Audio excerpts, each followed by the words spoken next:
এই ছাদটি ঢালাই হয়ে প্রায় আমাদের 25-26 দিন হয়ে গেছে। এখানে আমরা কিন্তু অলরেডি যে শাটারিংয়ের যে খুঁটিগুলো আছে সেই খুঁটিগুলো কিছু কিছু আমরা খোলা শুরু করছি, সেটাই আমি আপনাদের সাথে দেখাবো। এবং আমি এখানে দেখাবো যে আমরা এই ছাদটি কিন্তু প্লাস্টার করে চিকনা দিব ছাদের উপরে। আমরা এখনও যেহেতু কাঠগুলো ফাইনালি খোলা হয় নাই, আমরা সমস্ত কাঠ হয়তো খুলে দেব। আর উপরে যে আমরা ছাদটি নেট ফিনিশিং দিচ্ছি, আমরা কিছুদিন আগে কিন্তু এই ছাদটি ঝাড়ু রাখ দিয়েছিলাম এবং এখানে যে চার সাইডে গাঁথুনিটা আমরা করে নিয়েছিলাম। এবং এখানে যে ফিনিশিংটা মানে যে প্লাস্টার করে চিকনাটা দেওয়া হয় নাই, এখন কিন্তু আমরা প্লাস্টার করে চিকনা দিচ্ছি। আর আগে দেওয়া হয় নাই এই কারণে যে আকাশে অনেক মানে বৃষ্টি হচ্ছিল, মাঝে সাঝে বৃষ্টি হচ্ছিল। এখন আজকে আকাশটা ক্লিয়ার আছে, আজকে প্রচণ্ড রোদ আকাশে। আজকে কিন্তু আমরা এখানে প্লাস্টার করে চিকনা দিচ্ছি। এই প্লাস্টারের যে সিমেন্ট বালি এখানে কতটুকু লাগবে, আমরা কি রেশিওতে মিশাচ্ছি, সেগুলোই আপনাদের সাথে আজকে আমরা এই ভিডিওর মাধ্যমে শেয়ার করব। শুরু থেকে শেষ পর্যন্ত যদি দেখেন তাহলে আপনারা বুঝতে পারবেন যে একটা ছাদ নেট ফিনিশিং করতে কি কি কাজ করতে হয়।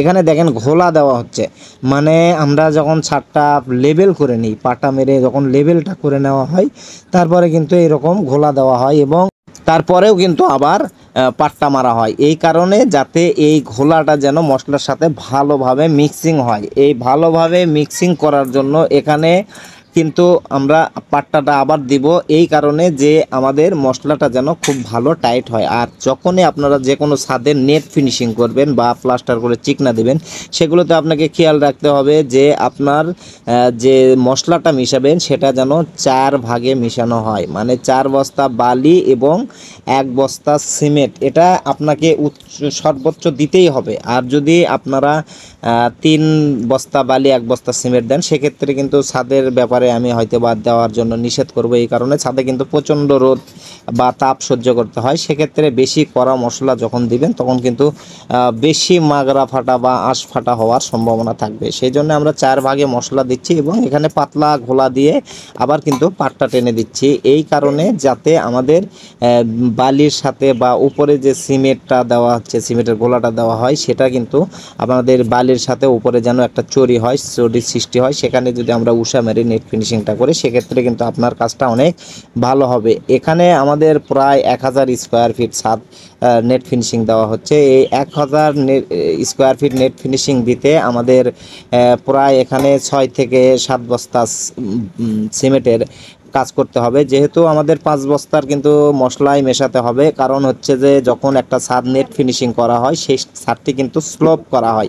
এখানে কিন্তু হয়তো বা অন্যান্য বিল্ডিংয়ে কি করা হয় যে 2-4 বছর বা 10 বছর পরে নেট ফিনিশিংটা চটকিয়ে এখানে কিন্তু আরেকটা তালা করা হয় বা 2 তালা বা 3 তালা ফাউন্ডেশন করা যেগুলো জায়গায়, সেগুলোতে কিন্তু হয়তো বা 2-4-10 বছর পরে আরেকটা ছাদ করা হয়। আর এখানে কিন্তু কোনোভাবেই আরেকটি ছাদ হবে না, যেহেতু এটা মন্দিরের কাজ চলতেছে।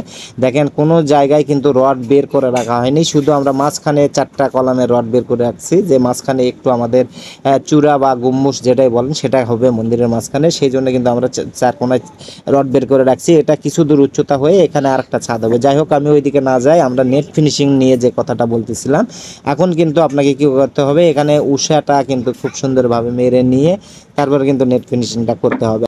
আর যারা এই ধরনের ছাদে নেট ফিনিশিং করে নেন তাদের কাছে আমি বলবো যে অবশ্যই আপনারা ছাদ খেয়াল করবেন যে ছাদে কি রকম শুকানো আছে।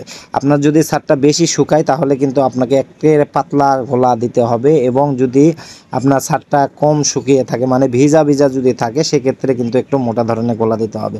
আপনাকে খেয়াল রাখতে হবে ছাদটা যেন ভিজা ভিজা থাকে।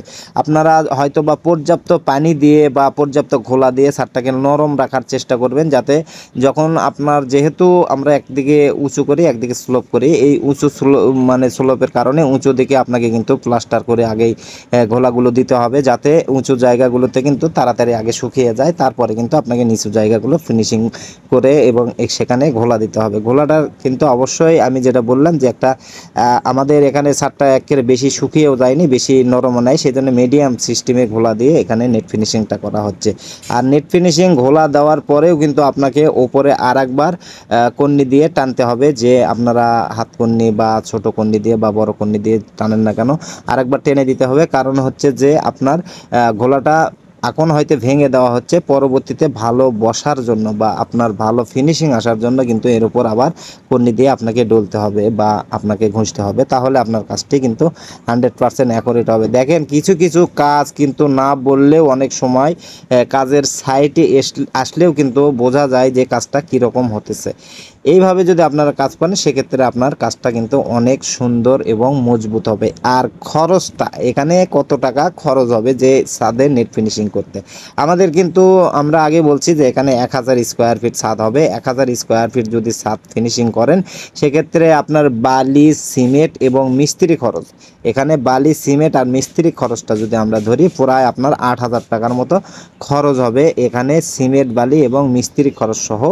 এতে হয়তো বা 500-700 টাকা হয়তো বা কম বেশি অনেক সময় হতে পারে। আপনি কেমন ব্র্যান্ডের সিমেন্ট দিচ্ছেন সিমেন্টের উপর সেটা নির্ভর করবে।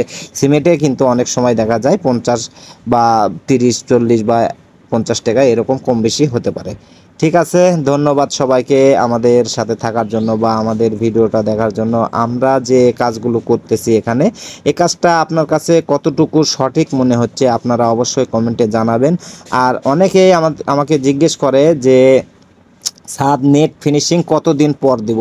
দেখেন ছাদ যদি আপনারা নেট ফিনিশিং যদি দিতে চান বা প্লাস্টার করে চিকনা দিতে চান, যদি যেদিন ছাদ ঢালাই হবে সেই দিনই যদি আপনারা করতে পারেন সেক্ষেত্রে 100% হবে। এই ছাদটা কখনোই উঠে যাওয়ার সম্ভাবনা থাকবে না। এবং যদি আপনারা সেই দিন দিতে না পারেন সেই দিন কিন্তু অনেক সময় দেখা যায় যে ঢালাইটা নরম থাকে, ছাদ ঢালাই দিন নরম থাকার কারণে অনেক সময় মানে হাঁটাহাঁটি করলে পারে পায়ের যে ড্রপগুলো হয় সেই ড্রপগুলো কিন্তু অনেক সময় ওঠে না বা এগুলো মিল করতে গেলে আবার মশলা দিতে হয়। সেই জন্য আমি বলবো যদি আপনারা পারেন পরের দিন দিবেন, এবং যদি সেই দিন দিতে পারেন সবচেয়ে ভালো হয়, যদি পরের দিন দিতে পারেন আরও ভালো। আমরা কিন্তু এখানে দিচ্ছি প্রায় 25 দিন পরে, এই কারণে যাতে আকাশের গোলযোগের কারণে মানে প্রতিদিন বৃষ্টি হওয়ার কারণে কিন্তু আমরা 25 দিন পরে ছাদটি ফিনিশিং দিয়েছি। আর ভিডিওটি কেমন লেগেছে আপনাদের কাছে অবশ্যই কমেন্টে জানাবেন। ধন্যবাদ সবাইকে।